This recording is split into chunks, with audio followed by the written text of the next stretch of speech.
Rajput coaching centre में आपका स्वागत है। तो देखिए, लेसन 1 चल रहा है आपका पहले से ही 11-12 फिजिक्स। टाइम 1 बजे से स्टार्ट होता है। देखिए, पहला क्वेश्चन है आपका, एक समान रूप से आवेशित वलय के कारण वैद्युत क्षेत्र की तीव्रता का व्यंजक ज्ञात कीजिए। सबसे पहले तो वलय क्या होता है। देखिए, वलय होता है एक घेरा, एक रिंग, अंगूठी के आकार का कह लो, छल्ले के आकार का कह लो, ये एक वलय कहलाता है। तो सबसे पहले देखिए, वलय ये है, ये हमने एक रिंग बनाया, इसका जो केंद्र है वो ओ है और इसकी त्रिज्या ए है। तो सबसे पहले तो हम इस वलय को छोटे छोटे टुकड़ों में बना हुआ मान सकते हैं। ये हमने इसके टुकड़े कर दिए, ठीक है। अब इस टुकड़े की किसी एक टुकड़े को ले लिया, एक टुकड़े को ए बी ले लिया, ठीक है। तो माना ये त्रिज्या का एक आवेशित बल है जिसका केंद्र O है, वायु में स्थित है। माना इस बल पर प्लस Q आवेश एक समान रूप से वितरित है। इस पूरे बलय को प्लस Q आवेश दिया जाता है, ठीक है। तो वो सारे में फैल जाता है। अब हमने जो इसके टुकड़े करे छोटे छोटे, तो माना किसी एक टुकड़े पर जो आवेश है वो डेल्टा Q है और इस डेल्टा Q के कारण बिंदु P है एक, यहाँ पे एक बिंदु P है। यहां हम वैद्युत क्षेत्र की तीव्रता ज्ञात करनी है। किसके कारण? डेल्टा Q के कारण। तो इसकी जो दूरी लेंगे वो ऐसी लेंगे, यहां से ही इसकी दूरी ली जाएगी। तो माना डेल्टा Q से बिंदु P की जो दूरी है वो R है, ठीक। अब देखिए, R की दिशा ये हो गई, इधर से इसकी दिशा ये हो गई और इसकी दिशा बिल्कुल सीधी चली गई। तो हम जो हैं, जो डेल्टा ई है वैद्युत क्षेत्र की तीव्रता, जो डेल्टा ई है ये वाली, तो इसके दो घटक करेंगे, ठीक है। एक हो गया डेल्टा ई साइन थीटा और एक हो गया डेल्टा ई कोस थीटा। अब देखिए, ऐसे नीचे को डेल्टा ई साइन थीटा हो जाएगा। तो डेल्टा ई साइन थीटा और डेल्टा ई साइन थीटा एक दूसरे के विपरीत है, ये ऊपर को ये नीचे को, तो ये एक दूसरे से निरस्त हो जाएंगे। तो क्या बचा? डेल्टा ई कोस थीटा बचा, ठीक है। ये बचेगा डेल्टा ई कोस थीटा। तो देखिए, ये जो मैंने थ्योरी बोली है ये लिखी हुई है इसी प्रकार से, ठीक है। अब यहाँ पे एक चीज है, अब प्लस Q के कारण बिंदु P पर जो तीव्रता होगी डेल्टा E बराबर 1/4πε0 delta Q upon R square. अब डेल्टा E को दो घटकों, अच्छा ये तो बता दिया मैंने, ठीक है, निरस्त हो जाएंगे।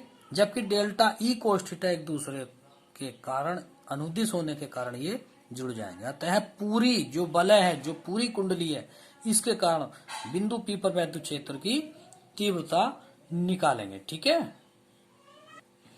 तो पूरी कुंडली या पूरी वलय के कारण जो वैद्युत क्षेत्र की तीव्रता होगी वो डेल्टा E, सॉरी ये बराबर का चिन्ह है, तो ये होगा सिग्मा डेल्टा E।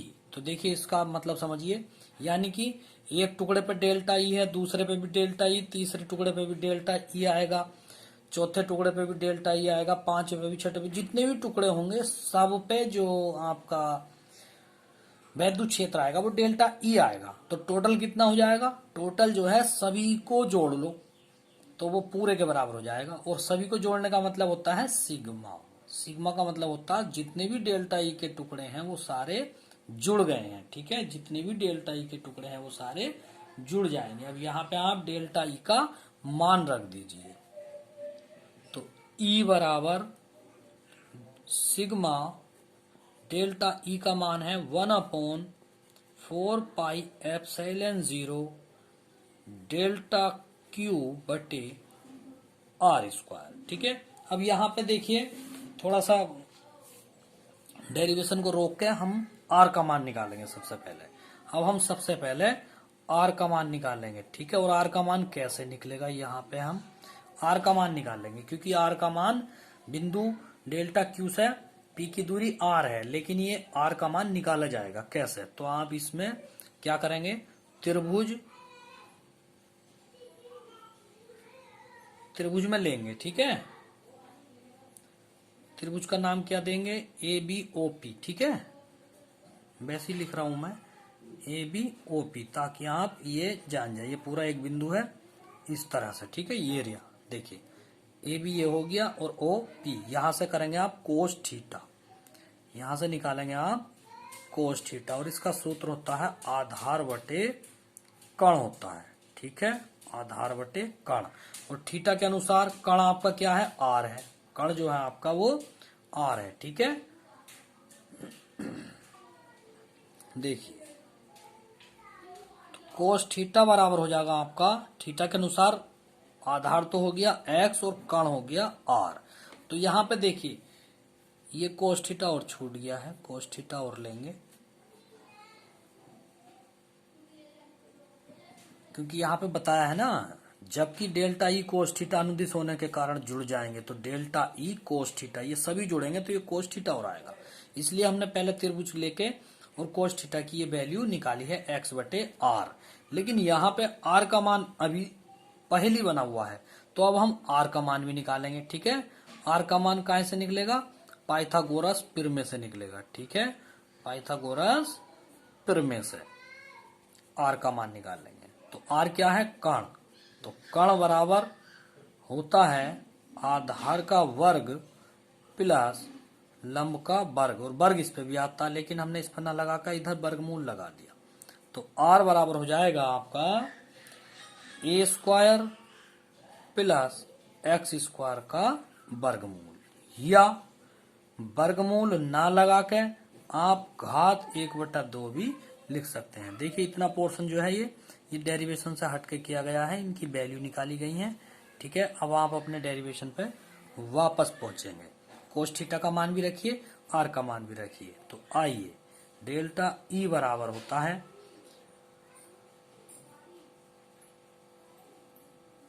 देखिए, यहां देखिए पहले तो बराबर 1/4πε0 कोस थीटा बटे आर स्क्वायर, ये जो सिग्मा है डेल्टा क्यू पे लगा दिया, क्योंकि जुड़ना तो डेल्टा क्यू है ना, सब पे जब delta Q delta Q delta Q है तो डेल्टा क्यू सबका जोड़ेंगे तो डेल्टा क्यू बराबर आ जाएगा क्यू। अब सबकी वैल्यू रख दीजिए, तो 1/4πε0, ठीक है। और तो देखिए क्यू अपॉन ए स्क्वायर प्लस एक्स स्क्वायर, और यहां रखेंगे कोस थीटा का मान, और कोस थीटा का मान कितना है, एक्स बटे आर है, तो आर का मान कितना आया, ए स्क्वायर प्लस एक्स स्क्वायर की घात 1/2।